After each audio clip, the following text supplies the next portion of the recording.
So when we talk about soul, we use that often in different ways. And so sometimes Scripture would talk about soul being our inner part. And so when we read Psalms, the psalmist talks about his soul being cast down within him. So that's talking about his inner world, his inner experience. But then we can go to the Genesis, and when Adam is being created and made, God breathed into him, and he became a living soul, a living being. And so sometimes we use soul as it relates to our inner world, and sometimes we use soul as it relates to our total being. In this class, I'm using it more in the sense of our total being, and so the totality of who we are as human beings. Ecology is in the study of the interrelated parts and dimensions of an ecosystem. So you used to have a fish tank.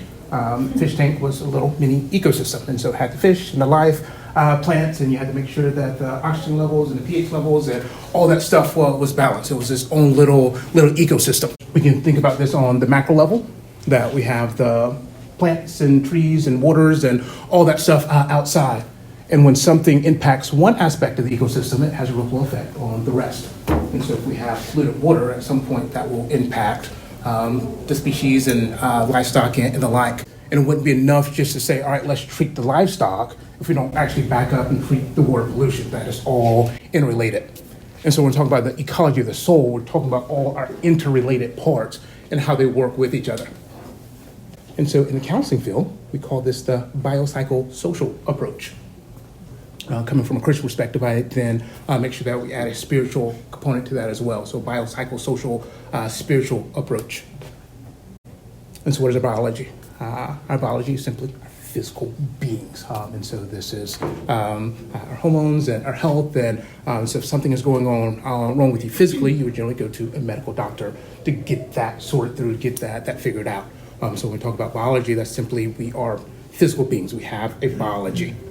Most of us get that.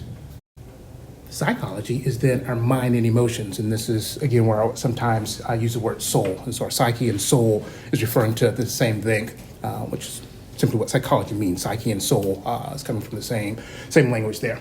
So that simply means our mind and emotions. And so often when we think about mental health, we're thinking about our psychology, our mental well-being, our emotional well-being. So if something is going on here, then we're going to psychologists, we're going to licensed counselors, we're going to someone who is treating in the mental health, emotional realm. But again, these are just two parts, and a lot of our society will focus just on these two parts, the biology and the psychology. And so you either go to the medical doctor or perhaps go to a psychologist to deal with the mental, emotional stuff. But again, in dealing with the ecology of the soul, we must also add the social aspect. As a marriage therapist, I work a lot with systems, and so relationship. And so we can't understand who we are simply in isolation as just physical beings or even just our own minds and emotions. That part of understanding who we have to understand who we are as social beings as well.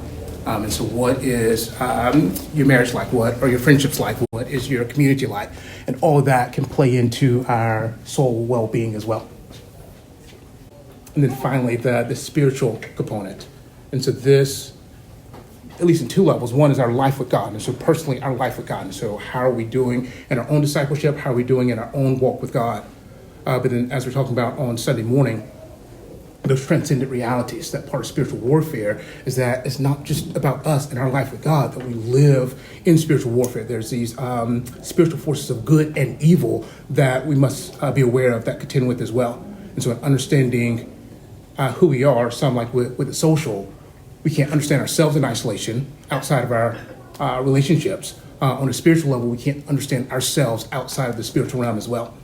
So to understand our ecology, to understand who we are, we must understand all these interrelated parts. So what that do with depression? And so depression could be understood simply on a biological level. So this would be your physical health. And so if something is off physically with you, then that might lead to depression. And so this may be neurochemical imbalances. And so if your neurochemicals are off, then yes, let's get some medicine to do that. If you're exhausted, tired, hungry, then again, that may manifest in depressive symptoms strictly related to just your biology. Something is off physically with you, and that's now manifesting in depressive symptoms. And again, if you go to the doctor and say, I'm depressed, they're going to assume physical because that's their lane. And so if you say, hey, doc, I'm depressed, here's immense. And they're probably not worried about all these other dimensions. On a psyche level, this may be your stinking thinking. And so as we were talking about some last time, the thoughts we have a hard time changing those. And so they become habitual thoughts. And so sometimes this becomes stinking thinking. And so we are the perpetual pessimists. Life is always that glass half full. And so how am I thinking about life? I'm always seeing the worst case scenario. And so I may be depressed because I'm always seeing the worst case scenario in every situation. At this point, it's not about me having neurochemical imbalances. This is my own mental world that is stuck in a certain way of thinking. From a social standpoint, this may be relational strain. This may be feeling isolation. This may be lack of depth in your relationships. This may be grief. And so there are many social things that contribute to depression as well. And so if I'm not in a good spot relationally, again, I may be feeling depressed about that because I'm not in a good spot relationally. If I feel like I am lonely, again, that may manifest as depression because I'm not connected. There may be a bunch of people around me, but if it's not meaningful relationships, meaningful connection, doesn't have the depth that I desire, then again, I might feel depression. If I've lost a loved one, again, I might feel depression, and all these are social things. So it's not, again, I need medicine. It's not necessarily that I'm stuck in stinking thinking. It's just my social relationships is now contributing to my experience of depression. And then finally, the spiritual. And so here, if I am not practicing my spiritual disciplines, if I'm not, Christ says, I'm the vine and you are the branches. Apart from me, you can do nothing. And so if I'm finding myself apart from life with God, apart from life with Christ, that may manifest in depression because I'm not rooted and grounded in my very source of life. And so I may experience depression because I'm disconnected from the vine, disconnected from my source of life. Some of the old saints call this the dark night of the soul, where this is more of the contemplative practices, where they may experience depressive symptoms, but they would see that almost as a spiritual amnesia, or God is almost like putting you to sleep as God is doing some work in your life. And so you may experience that as depression, but they would see it from a spiritual lens that, that depressive symptom that you're experiencing is just God putting you to sleep so that he can do some work in your life, and then dawn will come. And so the dark night is simply things that are happening behind the scenes, not necessarily in a sinister sort of way, but things that God is at work behind the scenes, and all of a sudden he will then bring new revelation to you. And then it can be spiritual warfare as well. And so again, as we talked about just in the lesson this morning, we have a thief that seeks to steal, kill, and destroy. Christ says that I've come to bring you life and life to the full. And so if we're experiencing depression, one of the clinical definitions of depression is I no longer have the joy and the things that I used to have anymore. And so the things that used to spark life, spark joy, I don't have that anymore. And so is it possible that evil is using depression to steal our joy, to steal our life? Very possible. And so how do I now see that from that lens? Again, we're dealing with the ecology of the soul. And so we must keep all these integrated. So it's not enough just to assume, all right, it's just a physical thing, or it's just a psychological, or it's just a social, or it's just a spiritual. It can be one, or it can be all of them, and then they all interrelate with each other. And so I've had some clients, very spiritual, and they would see it and interpret automatically from a spiritual lens. And you'd think, good, because the spiritual should permeate and touch everything else, but in some ways we can get stuck in just the lane of the spiritual as well. So for them, they would interpret everything as spiritual warfare. So I'm depressed because the enemy's after me. It's like, okay, yes, that may be true, but then as we look at the rest of the aspects of your life, it's like, are you being a good steward of your physical health? Are you being a good steward of your mind and emotions? Are you being a good steward of your social relationships? It's like, yes, it may be spiritual warfare, but if you're not being a good steward of these other areas, we can't just say, yeah, that's all evil. Like, you got to be a good steward of the rest as well. At the same time, to Rob's point, sometimes we're just seeing the physical or the psychosocial and neglecting that, there may be something more going on here. And so as you're trying to advance good, as you're trying to be present with your kids, and it's like, man, why is it such a struggle? Is spiritual warfare part of that? Maybe. That maybe the evil one is trying to steal, kill, and destroy your joy in that moment because of the good that you're trying to do. And so the encouragement is simply to stay curious and keep the soul whole.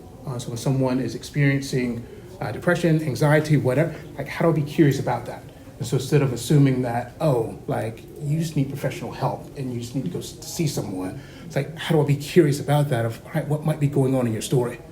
Now, most of us, again, we're going to be doing this as friends and not as professional counselors. We can still bring a spirit of curiosity into your conversations with friends so that there's a sense of, as I'm interacting with you, I can keep your soul whole and not assuming that, all right, you're just a physical being or you're just a psychological being or you're just a spiritual being. How do I, in my conversation with you, remember that, no, you're a whole being. And so, all right, tell me about life, and I can listen for your sleep habits and have you had a good nap recently? What is your relationship with your kids and in your marriage, and what is your spiritual life like? Like, I can have that as part of the conversation, that I'm not treating your depression, I'm not treating your mental health per se, but with this curious mindset, with this holistic frame, I can be a better friend of just being able to have different touch points in your life. Often when we think of mental health, we think about severe psychopathology, and so people who, like, clearly you need professional help. And yes, it includes that. But part of mental health includes simply how we manage and steward our daily thoughts, emotions, and relationships. And so this is easy to see in the physical realm, that when we talk about physical health, it's not just for special cases. We all recognize that we need some degree of physical health. Some people may need more than others for various reasons, where they may need physical therapy or occupational therapy. It's like we understand that, but we all need to participate in some level of physical health. The same is true for our mental and emotional health. That it's not just for those special cases out there. It's like, how am I stewarding my own thoughts? How am I stewarding my own emotions? How am I stewarding my own relationships? And so, what is my soul's ecosystem? And so, body, psychology, soul, spirit. Am I being a good steward of those? Where the symptoms we experience are often suggesting there's dis-ease somewhere. And so when I'm experiencing something off in my life, whether I'm anxious, I'm depressed, I'm finding myself just bitter, resentful, frustrated, what is off in my ecosystem? So if I'm finding myself perpetually in a mood per se, chances are there's something off in my ecosystem. And so how do I just do a self-assessment of, all right, like, how am I sleeping? And how's my thought life? And how are my emotions? And how are my relationships? And how is my life with God? All right, is there something going on in the spiritual realm? Is there spiritual warfare going on here where, again, God has called me to something and I'm experiencing some resistance? Is that spiritual warfare? But how do I be curious about my symptoms and try to understand, all right, what might be going on? Where did this symptom originate? And what is it trying to communicate? And so I can locate it in that particular dimension. But again, it's integrated. So I can locate it, that yes, it may be a physical thing, it ripples. And so, like we were saying with the water pollution example, that yeah, the water may be polluted, but it's going to have a ripple effect on everything that uses that water source. And so I may be able to locate that, yes, this is a physical thing, yes, this is a mental thing, but it's going to impact everything else. But I need to locate where it started so I can clean up that water source so that it now will ripple positively to the rest of the ecosystem. And then what is it communicating? So what are your thoughts, what are your emotions, what's behind it? And so learning to listen into our emotions goes a long way toward our daily mental health. Often we have these tough emotions, anxiety, depression, frustration, anger, and the like, and we just want to dismiss it. Where I'm feeling this, I don't want to feel it anymore, let me just dismiss it. Listening is taking that curious posture with your emotions as well. And so when I'm angry, what is anger trying to communicate to me? That it may be alerting you to something being off in your ecosystem. Anger, for example, will be that emotion of injustice, that I'm experiencing something is not right in my world. All right, what is that thing that's not right in your world, and how do you correct that? But if I just dismiss the anger, I miss correcting that injustice. Grief would be emotion that I've lost something. Okay, fine, you've lost something. How do you now honor that loss? And so instead of just dismissing it, of I don't need to grieve anymore, how do you honor that loss? Fear would be the emotion, anxiety of something I care for is in danger. And so I'm looking forward to something in the future, but it's in danger, and fears are alerting me of that. Okay, fine. Fears are alerting you to that danger. How do you take wise precautions for that? Where it's a fearful thing to get on the interstate, but we don't generally avoid getting on the interstate. We generally take precautions. We follow the rules of the road, we put on our seatbelts, we do all the things, still move forward. Can we do that when fear comes up in the rest of life as well, that fear is telling you something? All right, how do I prepare for that, where I'm not letting fear take me out? I'm not letting anxiety take me out, but I can learn what it's telling me.